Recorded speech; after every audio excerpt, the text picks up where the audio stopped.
Hi, welcome back to Esoteric Ramblings. I'm Jesse Arnold, and today is Comic Haul Rundown 2021, Week 5, February 3rd.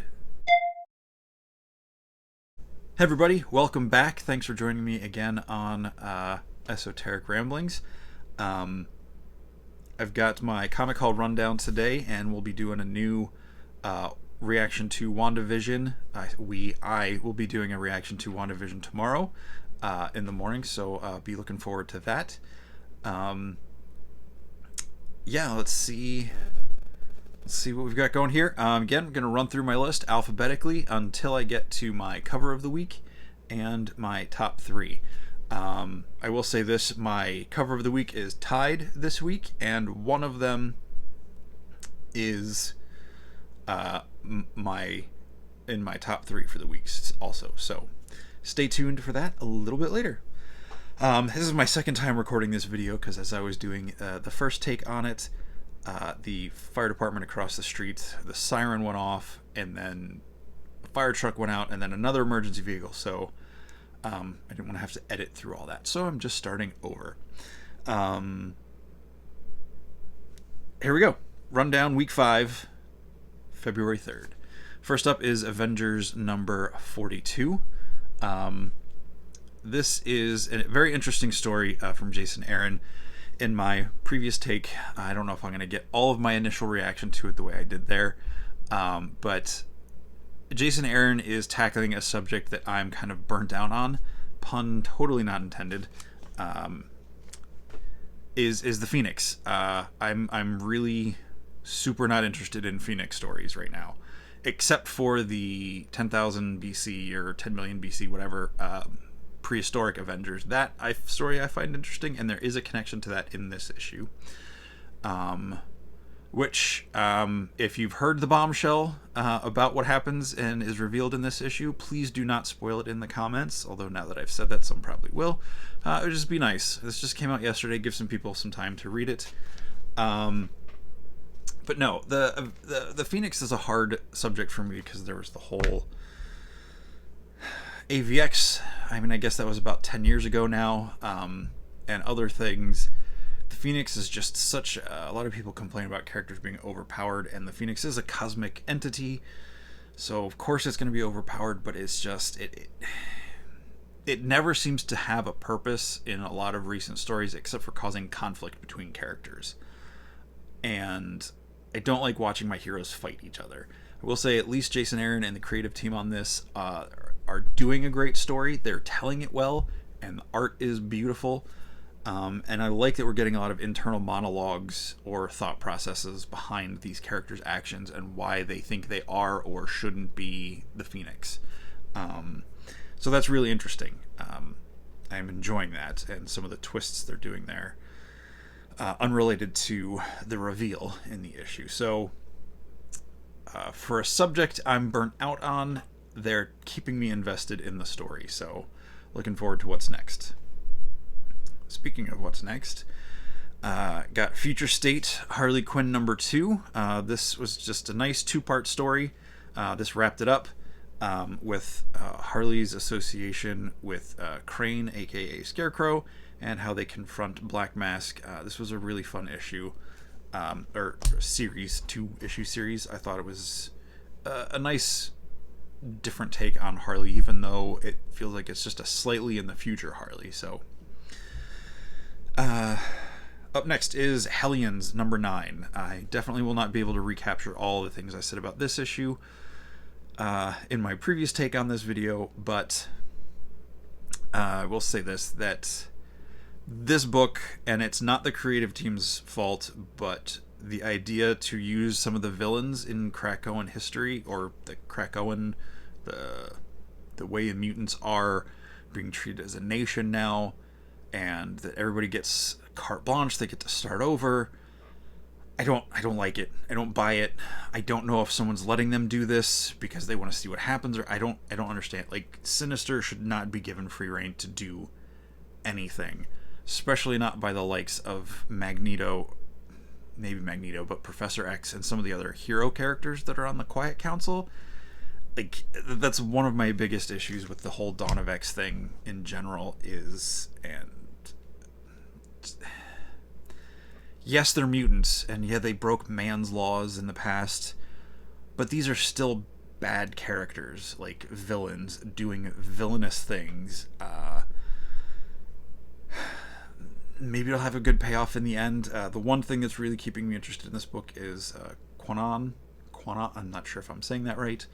The ninja who Betsy Braddock switched bodies with and became Psylocke, or the 90s version of Psylocke that we know.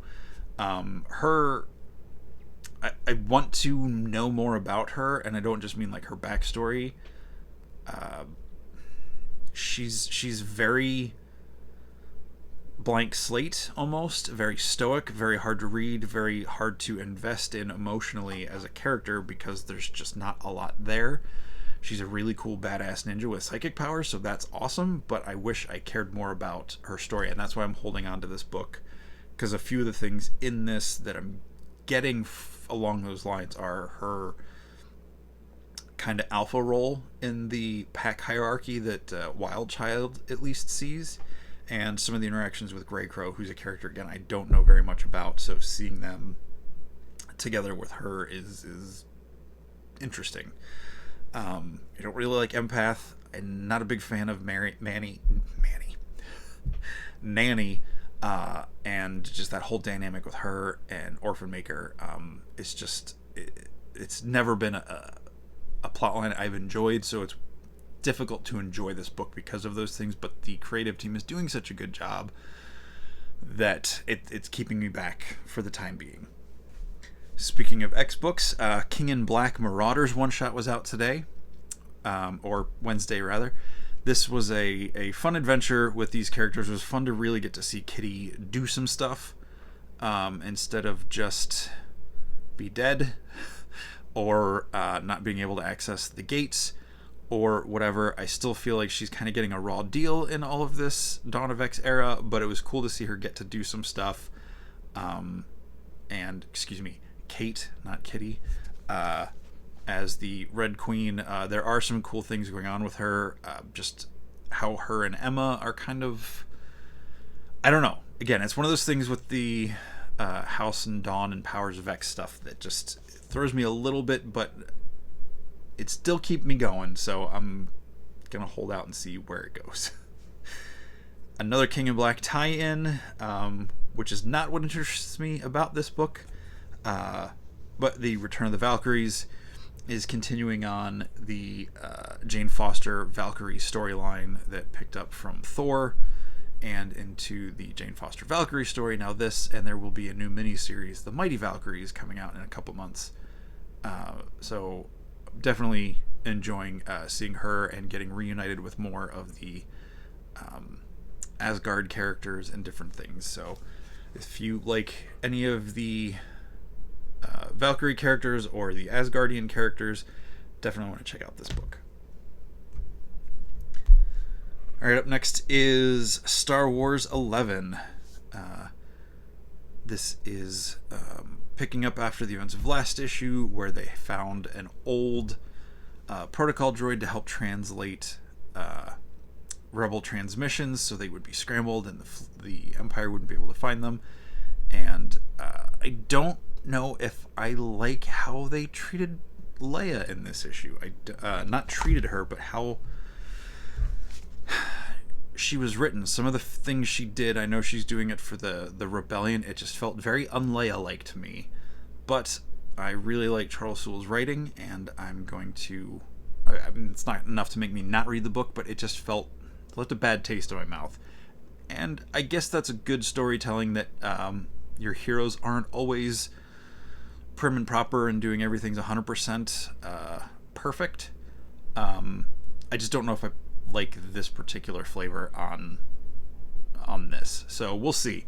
But another thing from Charles Soule, not related to the comics, well, it's kind of related to the comic I'm about to reference, is the High Republic novel, Into the Light, is great. I'm about a little over halfway through, and I'm really enjoying that book.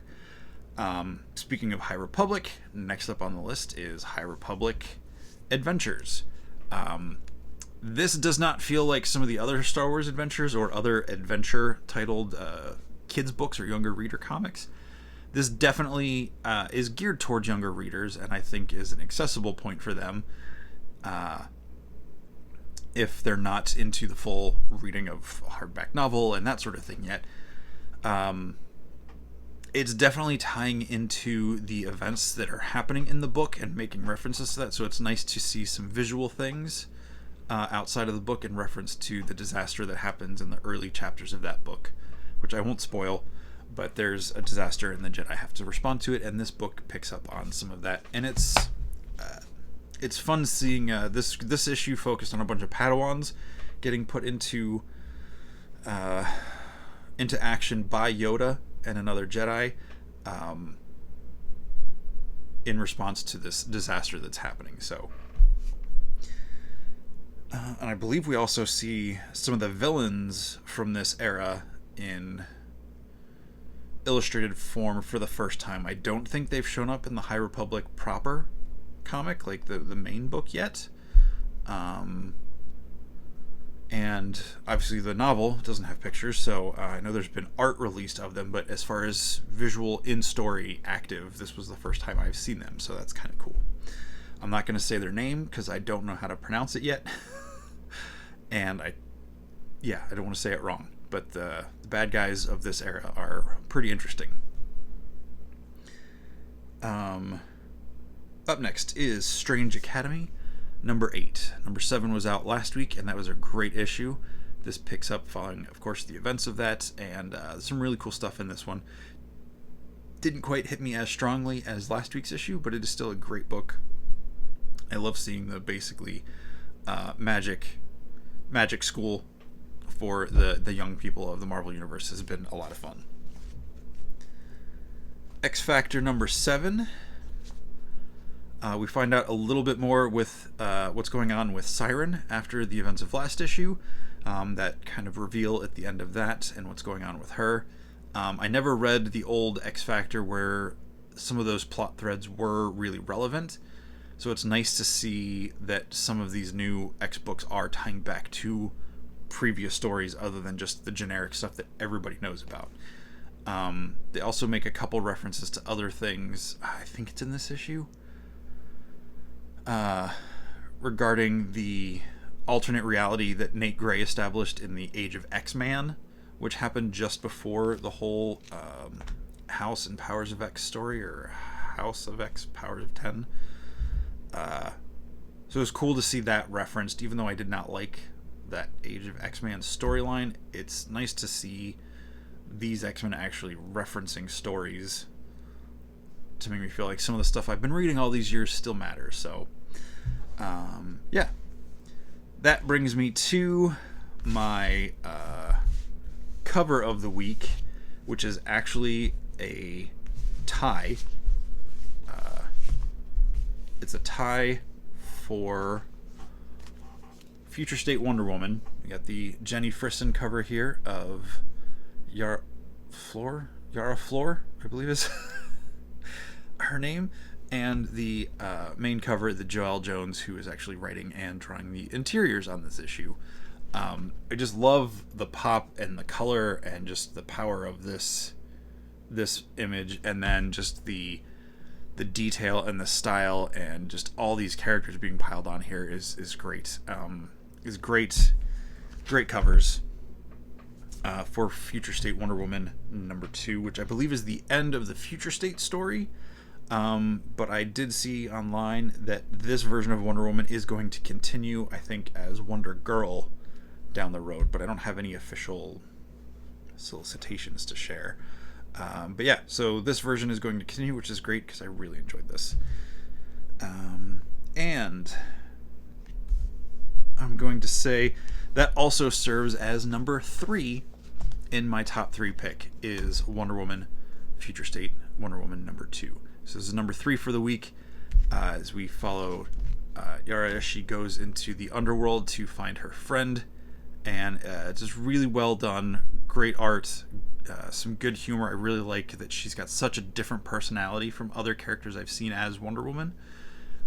So that's a lot of fun to see a very different take on this character, or a character who is Wonder Woman. So number 2 for the week is Star Wars High Republic number 2, and I have to apologize because yes, there is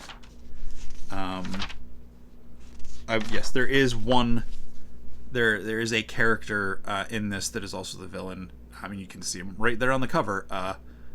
One of the, I'll try to say the Nihil. I'm not sure. Nihil, I believe is how it's spelled. So yeah, they're basically a organized band of marauders, pirates, if you will. So yeah, I guess they were in this too. I just forgot because I read this yesterday. So High Republic number 2. I'm really enjoying this new era of Star Wars, as I missed out on getting involved in the Old Republic and Knights of the Old Republic stuff back in the day. So this is kind of fun to see, to get to access this new stuff on like the ground floor. So I'm really enjoying that. And last but not least, as I have really rambled on this week, is TMNT Jennika 2 issue 4. We kind of wrapped up the first arc of this Jennika 2 series last issue, and have started down a new one here. And it's great. The Turtles, almost every week they're in the top 3 in some form. So there it is. Yeah, that's the Comic Haul rundown for this week. Thank you for watching. Feel free to hit that like button if you want. If you are reading anything, let me know. Give me some shout outs in the comments. What are you into right now? Are you reading any of these books? Yeah, no spoilers, please. Please don't spoil in the comments. But if you've read any of these, let me know what you thought. Are you looking forward to the next ones? Are you out? And yeah, thanks for watching, and we'll catch you next time.